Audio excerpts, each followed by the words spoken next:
മൂകാംബിക എന്ന് വന്നത് കമ്മാസുരനെ തപസ്സിൽ ഏത് പുരുഷന്മാരനെ എനിക്ക് മരണ വരാത്ത ഒരു വരം കേട്ടാണ് ഋഷ്യമുഖ പർവ്വതത്തിൽ തപസ്സിൽ എറിഞ്ഞു.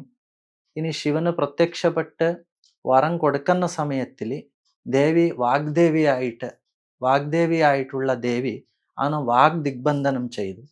അപ്പോൾ അവന് മൂക്കനായി. അപ്പോൾ അവന് വിശ്വം മുഴുവൻ കണ്ടകനായിട്ടുള്ള ഒരു യുദ്ധ പ്രക്രിയയിൽ തുടങ്ങുമ്പോൾ ദേവി അവനെ സംഹാരം ചെയ്യുന്ന സമയം വരുമ്പോൾ അവനിക്ക് തിരിച്ച് എന്തെങ്കിലും അവനിക്ക് കേൾക്കാനുണ്ടെങ്കിൽ കേൾക്കണമെന്ന് അവനിക്ക് തിരിച്ച് വാക്ക് കൊടുത്തു. അപ്പോൾ അവന് മോക്ഷം കേട്ടു അമ്മയടുത്ത്. അതിനെ ആ കമ്മാസുരനിക്ക് വാക്ക് ദിഗ്ബന്ധനം ചെയ്ത് തിരിച്ച് വാക്ക് കൊടുത്ത ദേവിക്ക് വാഗ്ദേവി മൂകാംബിക എന്ന് പേര് വന്നതാണ്. അങ്ങനെ കോലാപുരെ മഹാലക്ഷ്മി സദാസ്ഥിത എന്ന് പറയുന്നത് മൂകാംബിക ക്ഷേത്രത്തിൻ്റെ പുരാണത്തിൽ വരുന്ന ഒരു വാക്കാണ്. അങ്ങനെ കോലാപുര മഹാലക്ഷ്മി എന്നാൽ മൂകാംബിക. പിന്നെ കറവീരപുര മഹാലക്ഷ്മി എന്നാൽ മഹാരാഷ്ട്രത്തിലുള്ള ഇപ്പോൾ കൊല്ലാപുരം എന്ന് പറയുന്ന മഹാലക്ഷ്മി.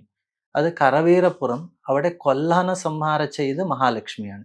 ഇവിടെ മൂകാസുരനെ സംഹാരം ചെയ്ത ദേവി കോലാപുര മഹാലക്ഷ്മിയാണ്. അങ്ങനെ പുരാണത്തിൽ വരുന്ന കോലാപുര മഹാലക്ഷ്മി ഇത് തന്നെയാണ്. അങ്ങനെ മൂകാംബിക ഇപ്പോൾ കൊല്ലൂർ മൂകാംബിക എന്ന് പ്രസിദ്ധിയായത്.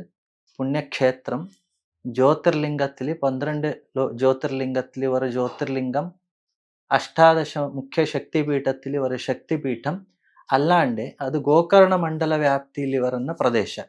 അതിൽ 7 മോക്ഷദായക ക്ഷേത്രങ്ങളുണ്ട് ഗോകർണ മുതൽ. അതിൽ ഇത് അന്തിമ ക്ഷേത്രം കൂടെ. പിതൃക്കളിക്ക് മോക്ഷം കൊടുക്കുന്ന ഒരു ദിവ്യ ക്ഷേത്രമായിട്ടും ഈ 3 കാളിലക്ഷ്മി സരസ്വതി എന്ന് പറയുന്ന 3 ഗുണങ്ങളും അങ്ങനെ ജ്യോതിർലിംഗമായിട്ടും ശക്തിപീഠമായിട്ടും മോക്ഷപീഠമായിട്ടും ഉള്ള ദിവ്യ ശക്തി കേന്ദ്രമാണ് മൂകാംബിക ക്ഷേത്രം.